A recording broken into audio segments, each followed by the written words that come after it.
Hey guys, what is up? It's Dusty here, back with another crypto video. And today, I'm going to give you guys a recap of Ripple's Swell 2019 event, day 1.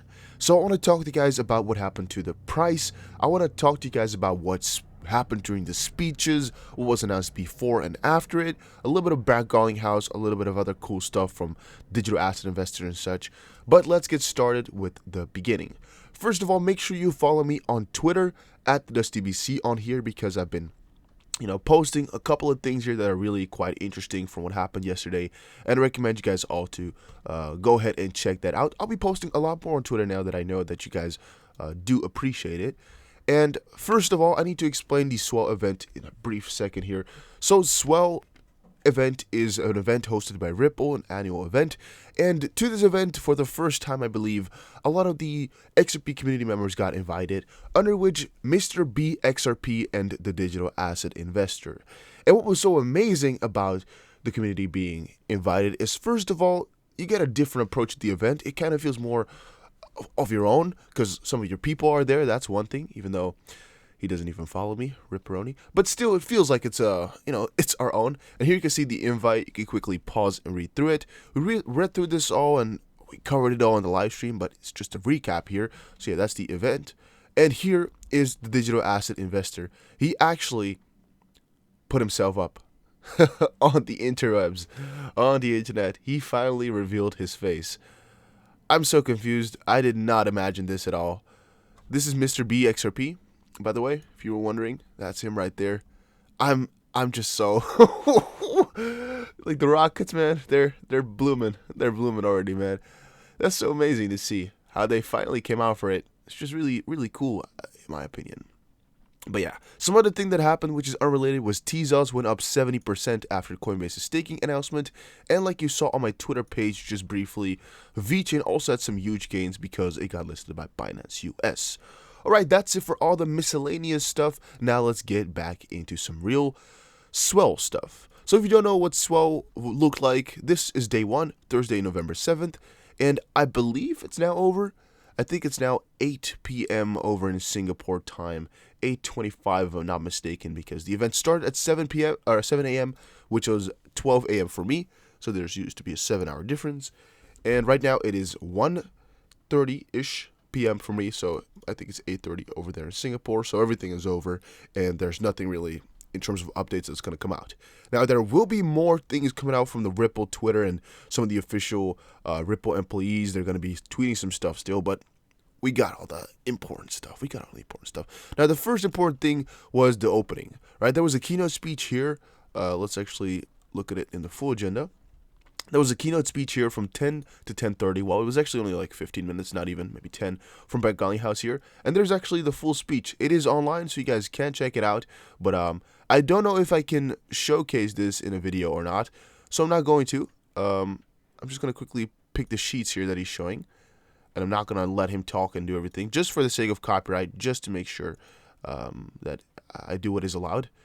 So first of all, here you can see enable payments everywhere, every way for everybody. That's at least what it's going to say, or everyone. That's pretty obvious. That's what they want to do. That's their mission. Then we go on into, let's see. Is there any other sheets that they open? Maybe he just got the beginning of the speech. No, okay, never mind. This is not the complete speech. There's actually a couple other things, but I got everything that's important, guys. I got everything.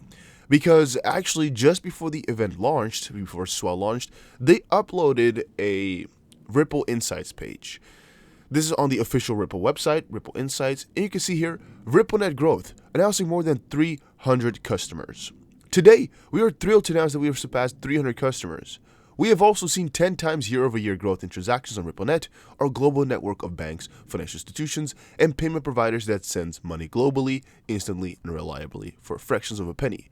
Now, this was, again, what really stirred people up. And later on, I'll be talking about the price, but quickly remember that this happened just before the event. Just last year at our annual conference Swell, we announced on-demand liquidity, which leverages the digital asset XRP as a bridge currency to eliminate the need for pre-funding in cross-border payments. In less than a year since the commercialization of ODL, we have seen tremendous growth and customer interest, with 24 customers signed on to use the product. Some of the notable customers committed to using ODL include MoneyGram, we knew that, GoLance, which is I think new to a lot of people, V Americas, FlashFX, and Interbank Peru. So yeah, now Peru you have a couple of videos about because they've been, in those videos talking about them. FlashFX here, you can see FlashFX is pleased to announce we're opening new Ripple XRAPID payment corridors from Australia and are now fully operational.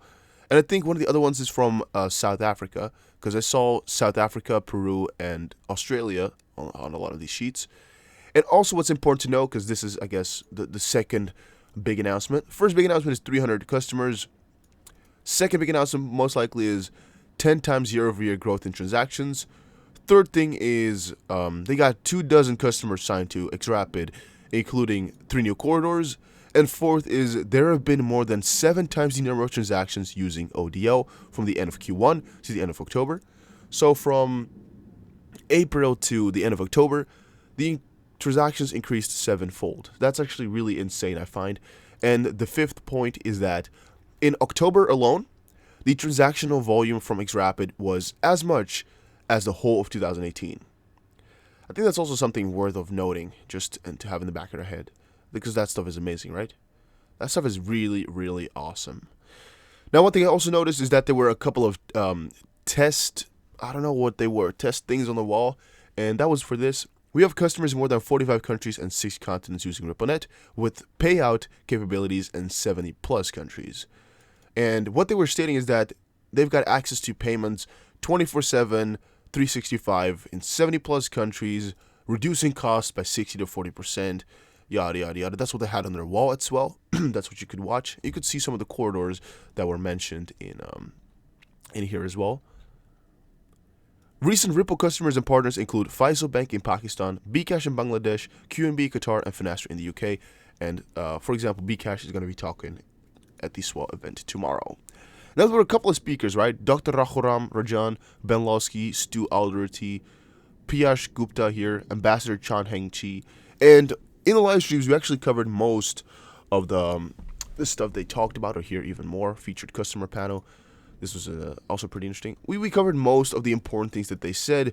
We looked at a lot of different live streams. We looked at a lot of different little bits and pieces. But in the end, nothing was that important, I noticed, right? The most important thing was really the start with Brad Garlinghouse. That was like what really got everybody's attention. So LS Kwan here says, 300 plus customers on RippleNet, and incredible customer traction with on-demand liquidity use of digital assets for global payments. And you can see 2 pictures here. RippleNet, today 300 plus customers, and ODL, 24 plus customers and 7 times volume increase. Now, this happened around 10, let's see here, about 10, let's say 10:10, all right? So that is in my time 3:10 and UK time 2:10. If you go over to TradingView, for example, and we go look at hourly, 1 o'clock here, they announced, at least at my time here, this was just after the Swell event occurred, or started, because the Swell event started at 12 o'clock. 1 o'clock, at least to me, this got updated or uploaded, I don't know. Maybe it was earlier, but this is the time that I saw it, right? Just a couple of minutes after I read this article with you guys, a lot of people were just commenting in the chat box like, oh, price is going down, price is going down. So we were all just watching closely because the price was just falling like crazy, like 3% in 1 hour, 4% even in 1 hour. And why that is, personally, I think that a lot of people were just waiting for the keynote speech from Brad Garlinghouse, or the big info from Swell, to be released. And since this is what they came up with just before the event, and afterwards they were right because Brad Garlinghouse also discussed this during the event, people were kind of let down to a certain extent, and also they knew that this was going to be it. This was going to be the most amazing thing that will be discussed, because otherwise, where else would the most amazing thing be discussed, right? That's what, at least my perception, is that the beginning with Brad Garlinghouse here would have been the most amazing part of everything. And since that was just this, people didn't really start to change the price over to the positive. No, they were like, yeah, that's it, right? Swell event has happened here. We got Brad Garlinghouse's words, and if there was something else that was huge, he would have told us by now. Yeah, and so that's been continuing on. Also, a lot of people are just really negative on Twitter right now about the Swell event because there's not that many amazing things happening. And I think that altogether is just making people sell. A lot of people sold at 31 cents. I guess it was a good opportunity. But in the end, guys, I told you, 30 cents is a really good mark. And if you've bought at 30 cents, in a grand scheme of things here, it's not going to matter. Let's quickly see auto here. For example, the 30 cents is like right around here.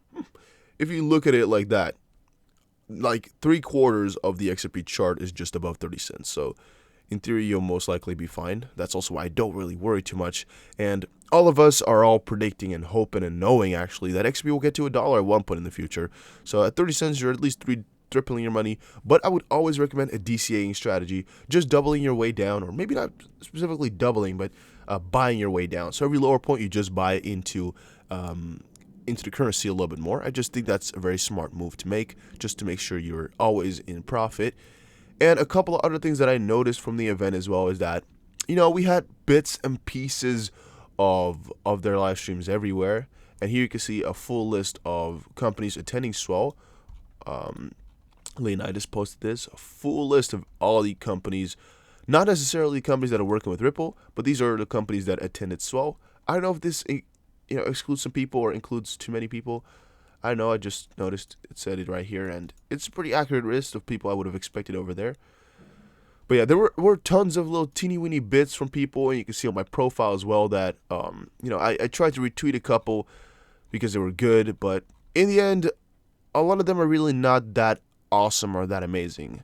There's only one thing that I really think everybody should watch, and I'm not going to showcase it in the video just to make sure that it won't get deleted, but it will be on my Twitter here. It's from Live's Tough Media, and it's a video here with this person right here, Backup Bradley, actually asking if XRP could kind of become the main currency of the Federal Reserve. I mean, you could kind of go left or right around the question specifically because he asked it in a smart way, but that's really, in the end, exactly what it is about.